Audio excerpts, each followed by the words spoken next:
Create new save state. Fucking internet's gonna yell at me. Let's be nice to her. It's alright, I just need to catch my breath. My condition isn't the best these days. Ugh. Oh. Is it something that is related to you being transferred here, I mean? She cuts herself off rather abruptly, maybe realizing that she was a little bit intrusive. Her instincts are sharp, though, and while I don't like the subject, it's not like I should lie about it. Tell Rin to go away, and then we'll say all we have to. If it's Lily, I don't think I mind. I'm just a little weak for the time being. Hanako said you look fairly healthy, so I naturally thought.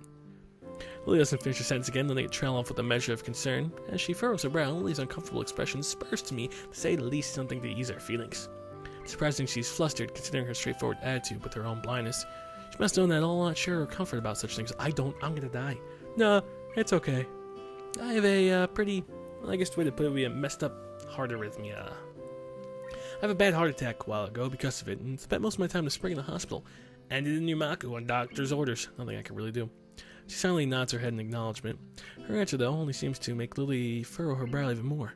She doesn't seem to quite know how to react, given she doesn't know each other that well. Can't really fault her on that, and I'd give the same exact reaction. To my surprise, in a moment's time, her face shows that she comes off to sort of realization. Wait, it's the time when Emmy collided you in the hallway? I grimaced slightly with her ability to connect the dots quite so fast. You know, it's unexpected. Well, maybe because she's actually smart. You should stop fucking putting these people down, Hisao. Yeah, I guess I'm a textbook example of why those rules about running in the hallway exists. Or corridors. Fuck.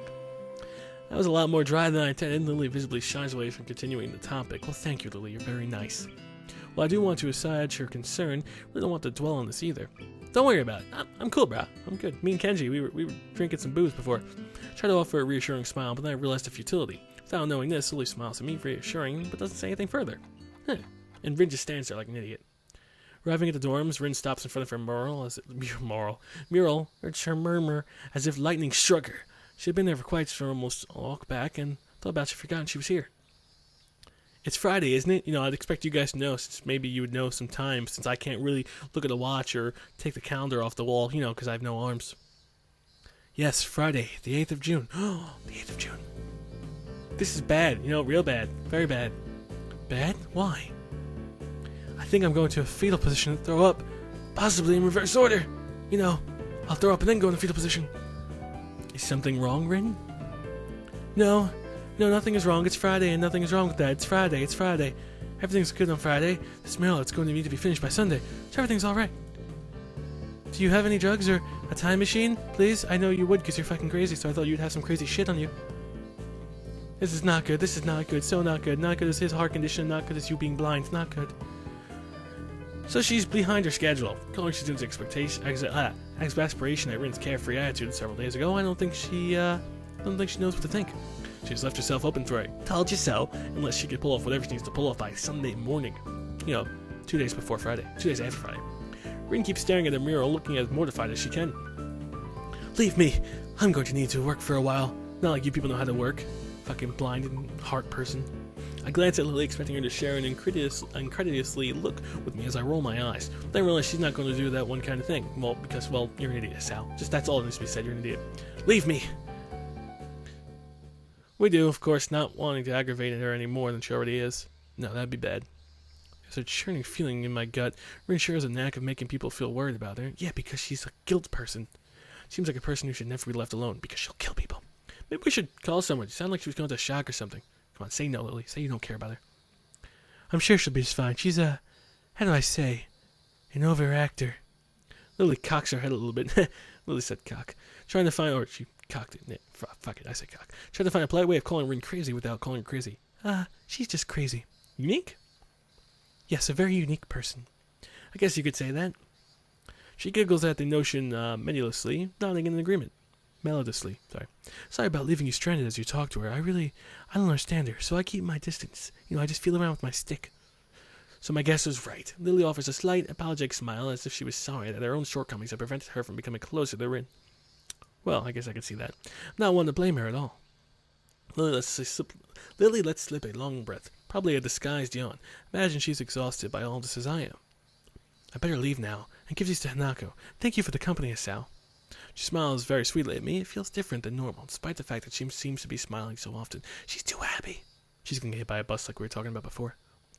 Can't put my finger on what the difference is. It's just, she's different. Relaxed, I'd say, but that's probably just relief getting over Rin, maybe.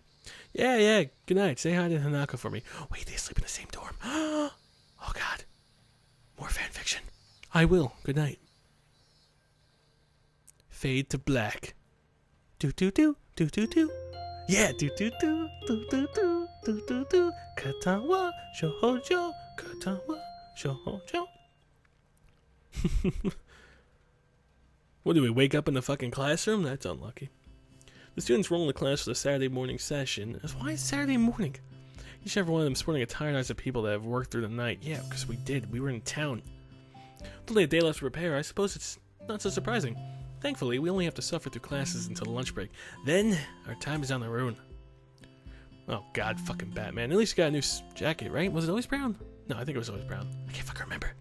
Town lurches into a class in a tired stagger. I suppose students aren't the only people here that enjoy the lair fight in the nights.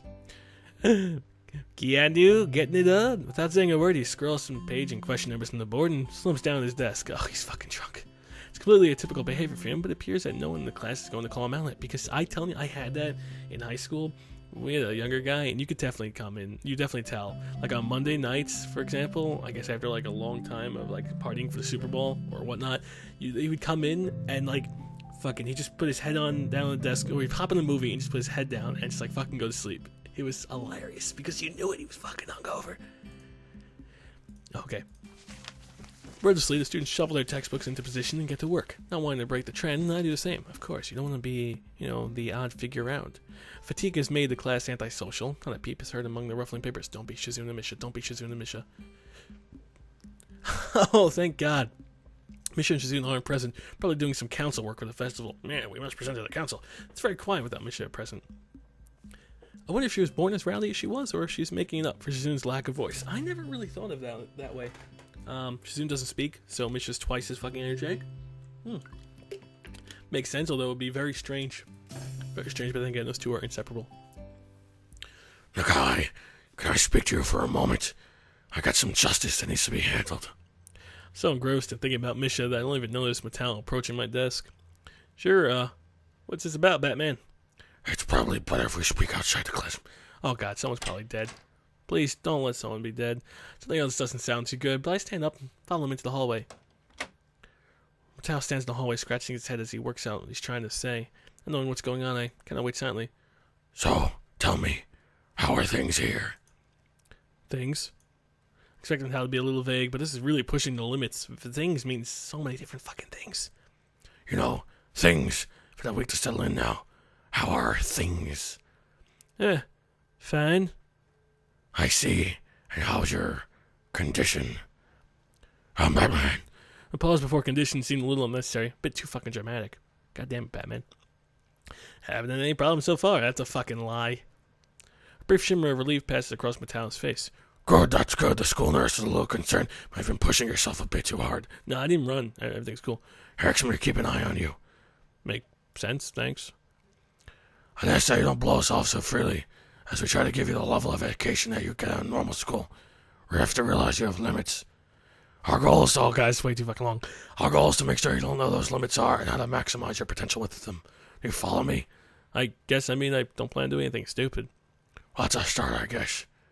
So then, on to the next question. How are you finding your studies? I understand you were laid up for a while. Laid up? I only wish. We're not too far ahead, are we?